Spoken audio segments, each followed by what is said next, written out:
Regional ring road. So, regional ring road మీద చాలా మందికి చాలా డౌట్స్ ఉన్నాయి. అసలు ఈ రీజనల్ రింగ్ రోడ్ ఎప్పుడు అవుతది? అవుతుందా? లేదా? అని చాలా డౌట్స్ ఉన్నాయి. సో, ఈ డౌట్స్ అన్నిటిని క్లియర్ చేస్తూ సెంట్రల్ గవర్నమెంట్ రీసెంట్‌గా north part regional ring road యొక్క నార్త్ పార్ట్ అయిన సంగారెడ్డి నుంచి స్టార్ట్ చేస్తే మనకు యాదాద్రి జిల్లాలోని తంగడపల్లి వరకు నార్త్ పార్ట్ అనేది వస్తుంది. సో, ఈ నార్త్ పార్ట్‌కి సంబంధించి టెండర్స్‌కి కాల్ ఫర్ చేసింది సెంట్రల్ గవర్నమెంట్. సో, దాదాపుగా 7,000 కోట్ల వ్యయంతో ఈ రోడ్‌నైతే కంప్లీట్ చేయబోతున్నారు. ఈ నార్త్ పార్ట్‌ని. టెండర్స్ కంప్లీట్ అయిపోయిన తర్వాత వితిన్ 2-3 ఇయర్స్‌లోనే ఈ రోడ్‌ని కంప్లీట్ చేయాలని కూడా దానికి రూల్‌ని విధించడం జరిగింది.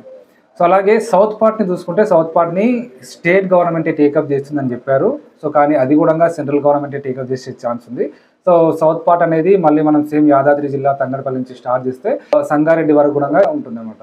సో, టోటల్‌గా 350 కిలోమీటర్ల దూరంలో రీజనల్ రింగ్ రోడ్ అనేది ఔటర్ రింగ్ రోడ్‌ని తలదన్నేలా ఫ్యూచర్ హైదరాబాద్ అక్కడే వచ్చేలాగా చాలా డెవలప్‌మెంట్ చేస్తున్నారు.